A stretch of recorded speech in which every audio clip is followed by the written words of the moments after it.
This guy's magic, and he's got to maximize it as he gets back on the field on a terribly short week for the Texans, and he's going to have a little bit of help. The original plan is back. Hollywood will be available. What does this make the offense look like, and how much can that defense support them today on RGR?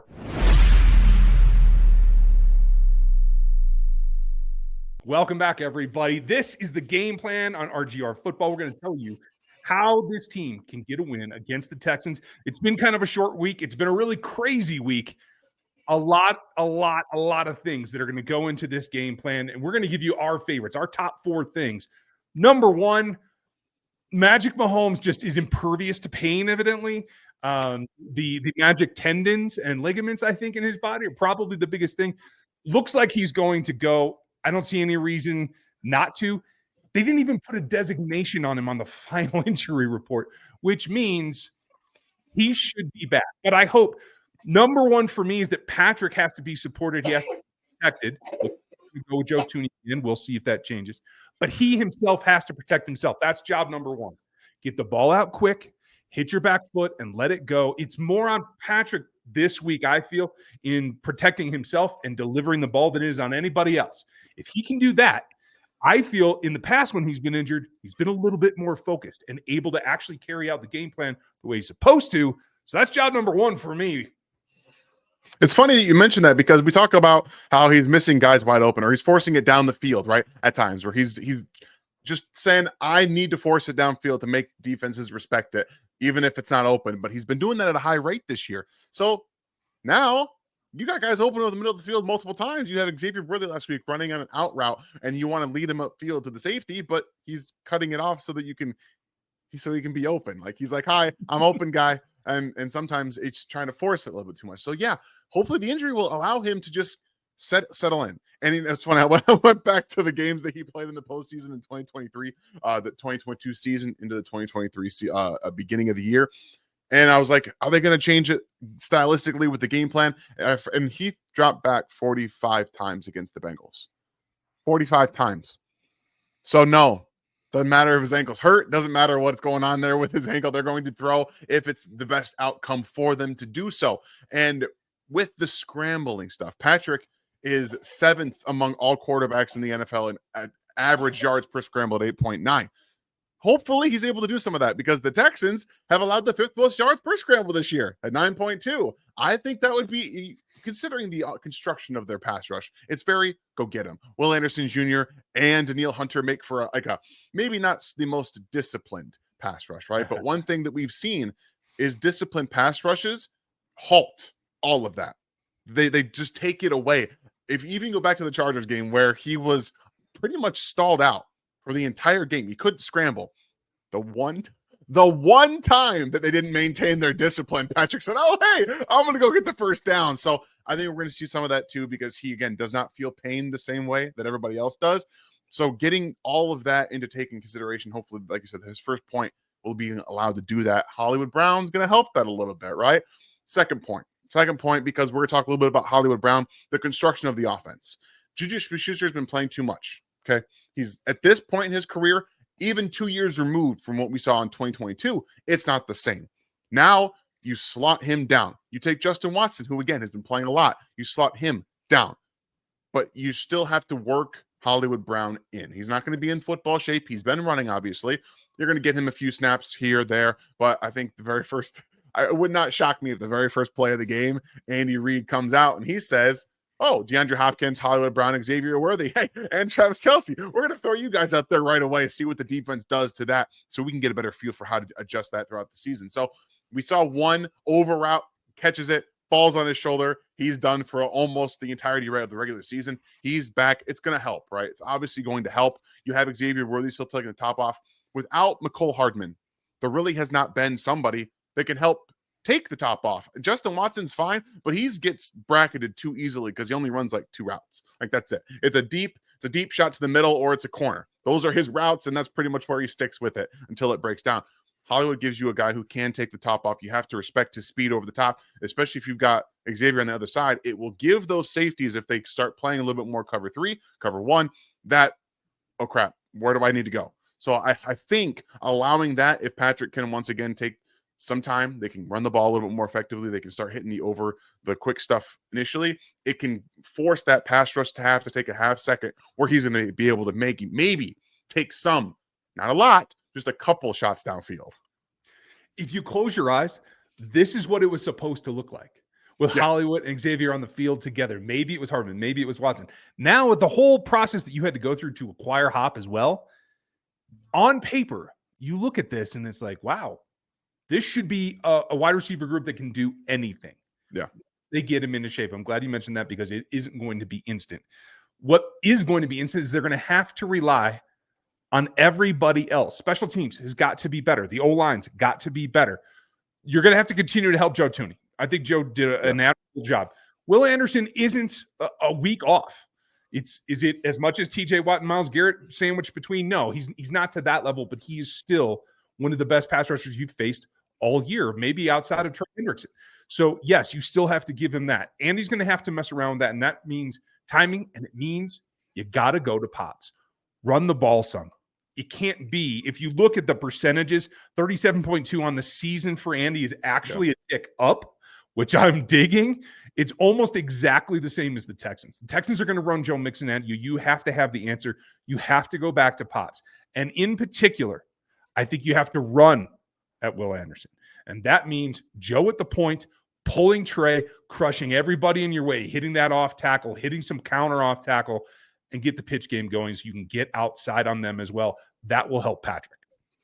Yeah, you have to be able to get something going, right? Because like we said last week, they were not able to really run the ball to the left. And it feels like the Browns knew it. The Chiefs knew it. That's why they kept dropping back, trying to get into those third and second and short situations so they could run the ball up the middle, get 2 or 3 yards, get a first down, and start getting the game going. You've got to do something a little bit differently. Hand the ball off more on some Xavier-worthy routes, getting outside, trying to force those defensive ends to have to think a little bit more. That's what the motion is going to be for. That's what getting the ball quickly out to some wide receiver screens is going to be as well. But also, like you said, pitches, tosses, things like this to, again, have to change your eye angles. Even a fake toss. Just have Pop go out there, fake it to him, and then maybe turn around and throw it the other way. Something different to give these defensive ends a little bit of a different look, because even though Patrick was not sacked last week, he was hit 12 different times. That can't happen in a game where you have no sacks. And a lot of it, some of it was his too. Wasn't just the offensive line, but you have to remember that there are 4 guards out there with Joe Thuney. He's not going to give you the same amount of push. That's why they should adopt a little bit of a duo game. Just a little bit to give you some help up the middle of the field. If you're going to run into the interior of the offensive line anyway, let them help you out. But that's me off my soapbox on the duo train. So just being able to have a little bit more from the run game, the diversity of it, whether it's going to be jet sweeps, maybe reverse every now and then. Where have we seen the reverse toss, like where you have Xavier lined up on the left and he's running an end around, but the offense is going to the left, right? And he just tosses it back. Where has that been? This would be a fantastic week, again, against the pass rush who maybe not the most disciplined in the NFL, to attack their eyes, make them have to think the ball is going one way and have it come back the other way.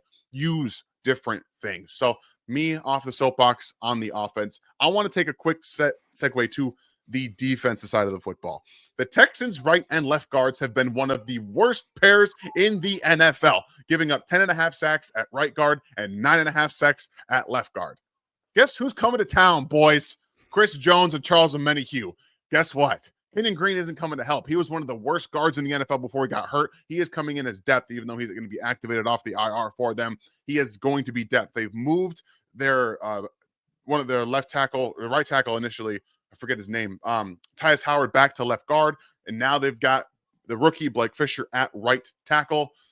This is a makeshift offensive line. We know what that's like. And the Chiefs with Charles Omenihu back. I know you see Leo Chanel on the injury report with a sickness. Hopefully he's good to go tomorrow. But the one thing that they've been able to do is confuse offensive lines. Move Chris Jones around, move Charles Omenihu around, mug up the linebackers, really make them have to talk and communicate with an offensive line that is shifting around as much as the Texans and not as good at the interior spots. You can attack that. You can make one-on-ones on the interior with Nick Bolton centered up on the center and say, hey, you have to block me. You have to pay attention to me and create one-on-ones for Charles Omenihu and Chris Jones on the inside. So attack the interior in the run game and the pass game and force CJ Stroud to have to throw off time, because if you let him sit in that pocket and give him a time to throw downfield to Nico Collins, it doesn't matter how many people you got on him. He's probably coming down with some of those footballs. You're absolutely right. And when it comes to CJ, especially if you can speed him up, it will make him make placement issues for himself. And that just means sending 5. I love the concept of mugging up, even if it is Bolton. If Leo's good to go, that is his bread and butter, obviously.